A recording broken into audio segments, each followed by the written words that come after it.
un pays bu waree développer il faut ñu former des femmes de développement mais comment former des femmes de développement nan leen di former affaire boobu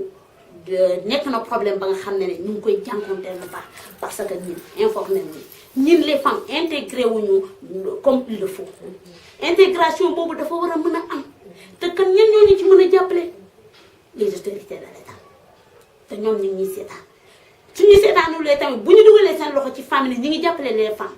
seen propre intérêt moo tax ñu jàppale les femmes boo gisee am na ay phénomènes yi fii am léegi de les réseau femmes boo gis am na góor bu nekk ci ginnaaw kooku la ñuy liggéeyal mais pas les femmes léegi yi ñi jox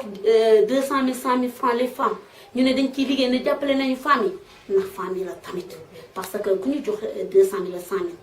ci plus de 100 personnes xam nga loolu amul njariñ 100 000 francs yooyu bu ñu ko joxee 200 000 force da nga voter kooku te defe naa ne président mi ñu doon mi ñuy jàppale parce que bu demee ba wax na ne parité parce que législative defoon nañu ko ñu wax parité bi te sentiroon nañu ci tuuti suñu bopp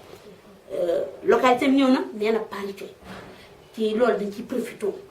comme que am nañu ay problème mais nañ profité fii peut-être local yi mën nañu xeex ba suñu problème yi ñu jànkoonte mu mën a dem ci nan comme que parité la ñu wax cette fois-ci ñu may ñu faveur envers les femmes bien vrai que parité la ñu mais nañu def benn jigéen benn góor parce que bële dañ na parité benn góor benn jigéen soo xoolee nombre góor yi dem moo ëpp jigéen ba léegi problème yi ñu jànkoonte local nag suñu defee benn jigéen benn góor dinañu am effectif ba nga xam ne ne perte nañ ko ci législative yi ñu am ko ci local yi bu boobaa femmes yi bu ñu bëree ci conseil yi xëy na yenn problème yi dinañ ci génn vraiment suñu jàppalee lu baax la mais nag femmes yi ñu ngi liggéey ci domaine yëpp ñu ngi takk seen sër di ñefe guddi ba ci mais appui lañu am